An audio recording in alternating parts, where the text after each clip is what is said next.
biraboneka yuko umupira wa basketball no musi mu Burundi uri kurafata inzira nshasha. Imigwi yari yubatse bimwe biteye iteka isigaye izana aba professionnel. Uravye kare basketball yaherera mu Burundi, ariko ubu turabonye ko dushobora kuja muri bimwe vyitwa BAL au niveau Afrique canke au niveau monde, n'abasifuzi bicamwo bikagorana. Rero turimo bajejwe ubuhinga ku rwego rwo hejuru, turabibona naco gituma natwebwe tuza turafata ingingo zibereye rimwe rimwe. Mwarabonye akantu kabaye ku ndwi iheze, ntitwashatse ko hagira n'umwe yomenya abaza kuvuza urwo rukino. Burya abaje kuvuza ziriya nkino nibaza ko umwe wese yageze kwimenya hasigaye nk'iminota 30 umupira utangura. Abajejwe inkino, abajejwe imigwi bagiye kumenya abasifuzi ari uko umupira uterewe hejuru. Hamwe bahora bavuga ngo kumbure ngo ivya arbitrage vyateye inyuma. Ndabwira yuko tugiye gukora kurenza hajyaye, nababwira nuko ubu turiko turavugana duhejeje kuronka urwandiko rw'iteka aho federation yacu y'u Burundi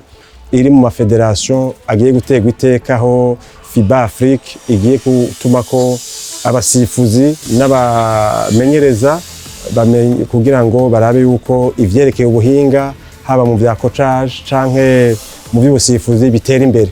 Kare twara dufise uburenganzira bwo kugira umukomiseri mpuzamakungu umwe, umusifuzi mpuzamakungu umwe, ariko ubuye ndavye ugwete rwatanzwe muri federation biraboneka yuko bagiye gutuma ko igitigiri gishimishije barenga nka batatu. Niyo ni intambwe rero nziza cyane izotuma n'abasifuzi bacu bakiri batoya bakora bigashimwa, kuko nabone barafise ico bashaka kuzoba bari ejo.